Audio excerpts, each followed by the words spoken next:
Hello again. I've been using the internet regularly and sending emails for something over a quarter of a century now. From the very first time that I used a computer to type messages would be conveyed electronically to the recipients, I was acutely aware of the difference between this method of communicating and the other means more usual in those days, such as telephone calls and letters. If you send a letter to somebody, it may later be shown to a third party without your knowledge or permission. The chances are, though, that it will not, especially if it's a personal communication. More likely, it will end up eventually in a dustbin, and nobody will ever be able to see what you wrote. It was the same in those days with telephone calls. Somebody might record what you were saying, but this was very improbable in the late 1990s. Generally, the words were as transient as an ordinary conversation. Later on, it would only be fallible human memories of what was said which would exist. The first time I sent an email, though, I could see at once that the case was altered.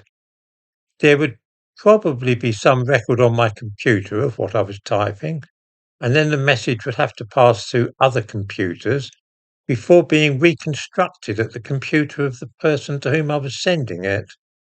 In other words, there was every chance that that email would become permanent, even if nobody decided to print it out, which was possible. For that reason, I adopted a policy very early on when typing anything that I was going to send via the internet, whether in emails or chat rooms, what have you. The policy was I always imagined that the words I was typing would be appearing on a huge screen at London's Piccadilly Circus, and all the world would be able to see and read them.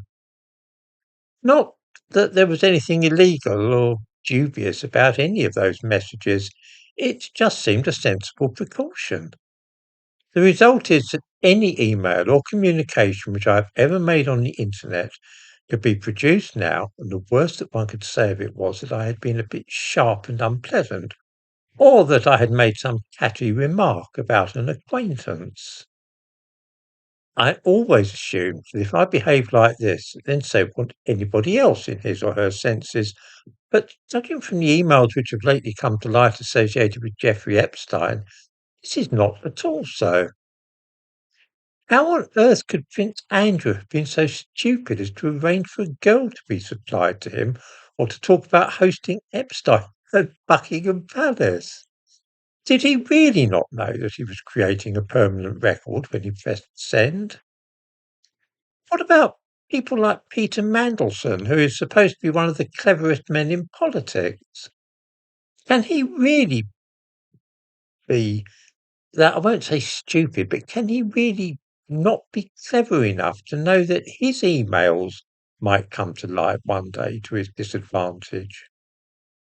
This is to me the most remarkable thing about the documents which have now been released in the United States, that none of those clever, powerful, rich, and influential men are seemingly able to make the simple deduction which I made before I ever sent a single email. How difficult could this be to work out? I'm actually quite astounded by this simple revelation.